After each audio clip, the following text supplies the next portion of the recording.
서울중앙지법 형사합의 15부는 윤석열 전 대통령의 내란 우두머리 혐의 공판에서 박 전 사령관을 증인으로 신문했습니다. 박 전 사령관은 지난해 12월 3일 합참 전투통제실에서 윤 전 대통령의 비상계엄 대국민담화를 보고 계엄 선포 사실을 알았다고 증언했습니다. 담화 도중 김용현 전 국방부 장관이 정군 주요 지휘관 화상회의를 지시했고, 이 자리에서 박 전 사령관을 계엄 사령관으로 임명하며 불응시 항명죄로 처벌하겠다는 취지의 지시가 내려졌다고 밝혔습니다. 박 전 사령관은 회의 분위기에 대해 명령하면 모두 순응하는 분위기였다며 순응이라는 표현을 반복했습니다. 이후 김 전 장관으로부터 포고령 1호 문건을 전달받았고, 내용 중 처단이라는 표현에 놀랐다고 증언했습니다. 법적 검토가 충분했는지는 알 수 없었지만 무거운 느낌을 받았다고 말했습니다. 그는 포고령 발령 시각을 수정해 언론 공지를 지시했고, 윤 전 대통령에게 하달 사실을 직접 보고했다고 밝혔습니다. 다만 국회, 선관위, 투입 승인에 대해서는 기억나지 않는다고 답했습니다. 오늘 법정에선 전직 대통령과 전직 계엄사령관이 1년 만에 마주 앉았습니다. 박안수 전 육군참모총장은 계엄 당시 특전사 헬기의 국회 출동이나 체포조 업무 같은 상세한 보고를 받은 기억이 없다며 책임을 회피했습니다. 김혜리 기자입니다. 박안수 전 육군참모총장은 12.3 비상계엄 당시 계엄사령관으로 임명돼 불법 포고령을 발령한 인물입니다. 윤석열 전 대통령 내란 우두머리 재판에 증인으로 나와 시작부터 책임을 회피하는 데 급급했습니다. 조지호 전 경찰청장은 계엄이 선포된 후 박 전 총장으로부터 국회를 통제해달라는 전화를 받았다고 했는데, 정말 계엄 사령관이 전화해서 국회 봉쇄하라고 한 거 맞습니까? 예, 맞습니다.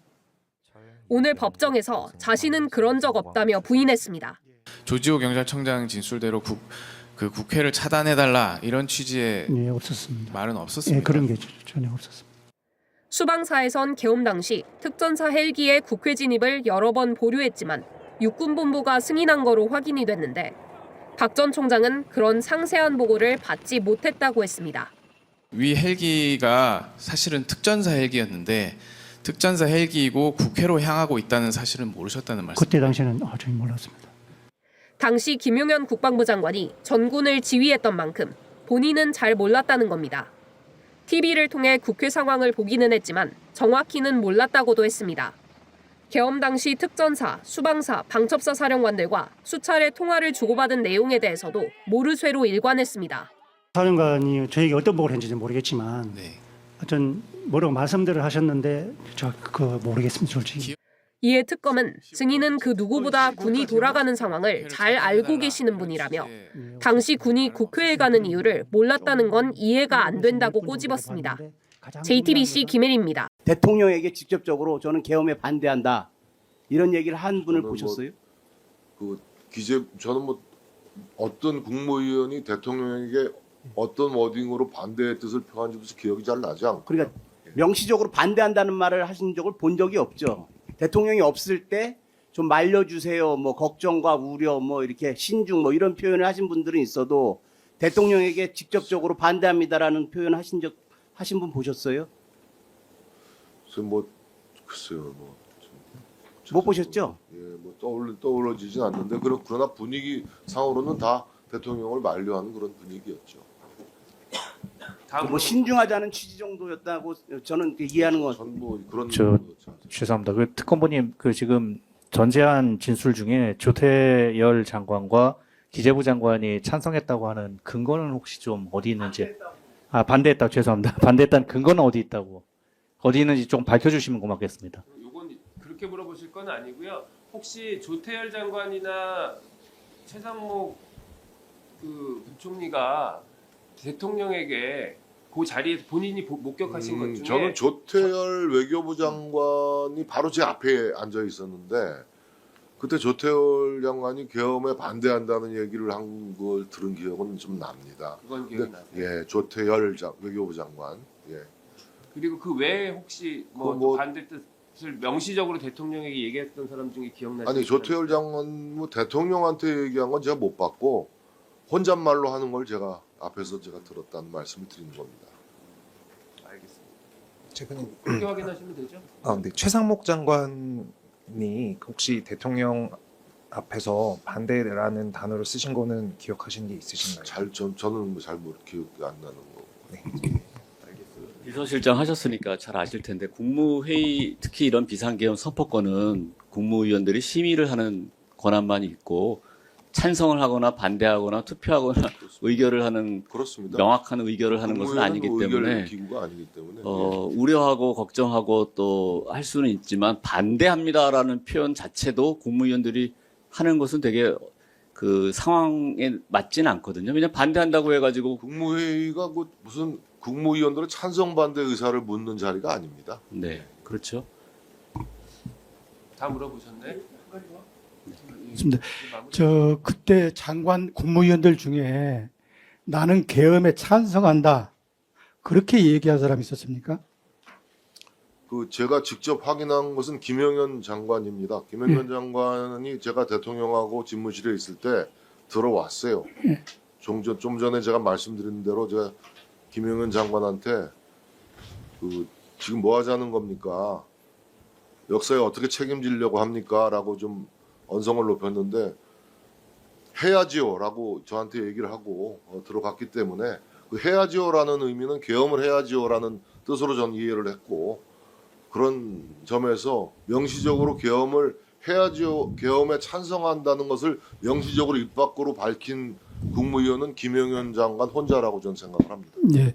그리고 이제 일반인들은 대통령과 국무위원 간의 그 관계를 잘 모르거든요. 그 분위기가 보통 그 국무회의를 하든 아니면 대통령을 모시고 다른 회의를 하든 그 국무위원 대통령 앞에서 또는 그 비슷한 자리에서 나는 반대합니다 그렇게 얘기하는 경우가 있나요? 저는 들어보질 못했습니다. 제가 또 국무회의의 그 배석자로 매번 참석을 했습니다만 반대 의사를 표시하는 국무위원을 본 적은 없습니다. 보통 반대할 때는 다시 한번 검토해 보겠습니다. 신중하게 검토해 보겠습니다.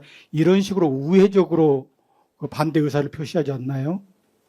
대통령 앞에서. 반대 의사를 명시적으로 표시한 국무회의는 제가 목격한 적이 없습니다. 예, 알겠습니다. 마치겠습니다. 예, 다 물어보셨죠? 예, 증인 고생하셨습니다. 가셔도 좋습니다.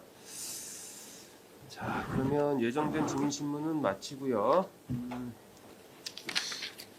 아까 주셨던 그 변호인 의견서 관련해서 네, 기억이 안 나고 저 때는 제가 굉장히 대통령의 계엄 조치에서 크게 실망하고 있던 터라 네. 다른 걸 살필 이유가 별로 없었던 것으로 생각합니다. 네. 15항입니다. 증인 22시 42분경에 대접견실에서 퇴실을 하는 장면이 나오는데요. 22시 42분경에 이제 퇴실하시거든요. PC요? 22시 42분경. 잠깐만. 예. 네, 이거 보시면. 퇴실. 퇴실? 예. 나가시죠, 지금.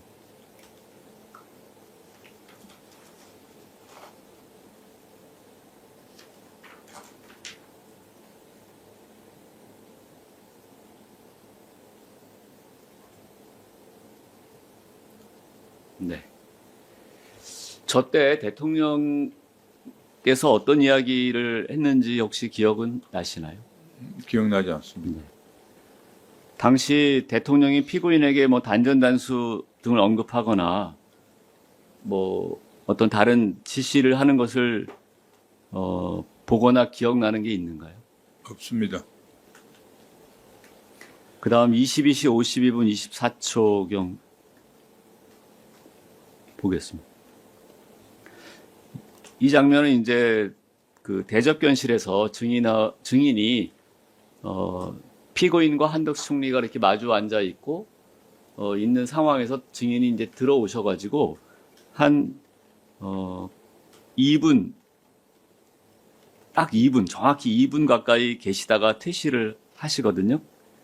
22시 52분 43초경에 그 이기정 비서관이 나가면 이제 증인이 들어오는 모습이 보입니다. 나가고 증인이 들어오는데 저 앉아 계시죠, 지금? 저기 증인이 앉아 계시죠. 네. 한 2분 정도 있을 때 저 상황에 대해서 혹시 기억나시는 이야기나 대화가 있는가요? 저는 저 장면 자체가 기억이 안 났는데 나중에 검찰에서 조사받을 때 보니까 대통령께서 저와 김태호 차장을 대통령실을 호출을 해서 잠깐 들어가서 기다리느라고 대기했던 것으로 이렇게 추정이 되더라고요. 어떤 대화를 구체적으로 나눈 거는 기억이 나지 않습니다. 특별한 대화가 없었던 거로 기억합니다. 그러면 통상 접견실에 있다가 대통령이 호출하면 다시 이 복도 밖으로 나와서 주출입구로 네, 쪽문을 이용하지는 않나요? 쪽문은 대통령께서만 이용하시고 저희 특별한 경우고 앞에 있는 복도에 있는 원래가 컨문을 통해서 그쪽으로. 대통령 뵈러 갑니다. 네. 혹시 그 앉아서 2분 동안 있는 동안에 한덕수 총리와 피고인 간의 대화 중에 뭔가 비밀스러운 이야기, 특별한 이야기, 내가 여기 있으면 안 되겠다. 뭐 이런 느낌이 드는 이야기를 혹시 듣거나 했던 기억은 없습니까? 그런 기억 전혀 없습니다.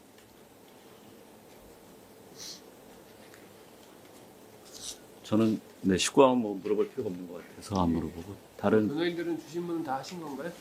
예. 검사님 반대 네. 질문하시죠. 예.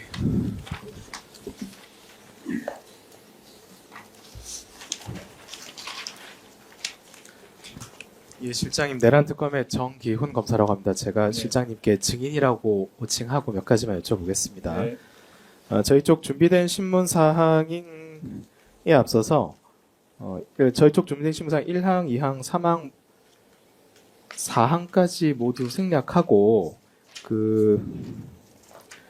실장님께서 이제 방금 변호인들께서 주신문 할 때 대접견실에 22시 24분경 오셨을 때 실장님이 앉으신 자리에는 특별한 문건이 없는데 그냥 옆자리에 있는 문건 한번 가져와서 잠깐 보고 내려놓으시지 않습니까? 이 문건이 계엄 선포문이었던 걸로 기억한다는 말씀이신 거죠? 네.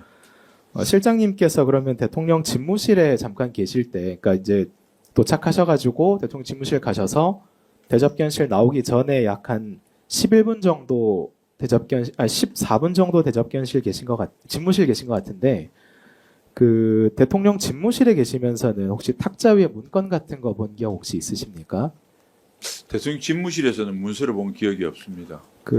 아마 실장님께서 이 대통령에 대한 이 탄핵 심판 과정에서도 뭐 집무실이나 이런 데서 뭐 문건 본 기억 없다고 이제 증언을 하셨던 것 같은데 혹시 안 본 기억 있으십니까? 아니면 봤는지 안 봤는지 기억이 없으십니까? 아니면 없었던 것 같으신 겁니까? 그렇게 세부적으로 구분하기 좀 어려운데 하여튼 문건을 본 기억은 예. 그 나중에 기억을 되살린 거는 하여튼 예, 대접견실에서 예. 그거는 내용도 기억이 납니다. 3개항으로 이루어진 계엄 선포문이었습니다. 예, 매출부라고 예. 마지막에 예. 계엄 사령관은 뭐 박안수. 예. 그래서 그 나중에 기억을 떠올렸고 나머지 문건은 제가 본 기억이 없습니다. 그날 통째로. 즉 기억을 떠올려 보셔도 대접견실에서는 계엄 선포를 본 기억은 나시지만 네. 집무실에서는 뭐 특별한 문건 같은 걸 본 기억은 전혀 없으시다는 말씀이신 거죠. 예. 알겠습니다. 그리고 또 방금 이제 실장님께서 대통령께서 다시 부르셔가지고 잠깐 대접견실에서 한 2분 정도 대기한 것 같다고 말씀을 하셨는데 이때 한덕수 총리님하고 이상민 장관님 간의 대화는 특별하게 기억 안 난다고 하셨었죠. 네. 혹시 뭐 CCTV 영상을 보면은 아마 실장님께서 못 보셨을 수도 있는데 실장님께서 일어나시기 위해서 이제 장관님이 좀 안쪽으로 앉아 계시니까 입구로 나가시려고 이제 장관님 쪽으로 몸을 좀 틀고 일어나실 때 장관님이 자켓에서 서류 같은 걸 좀 꺼내세요.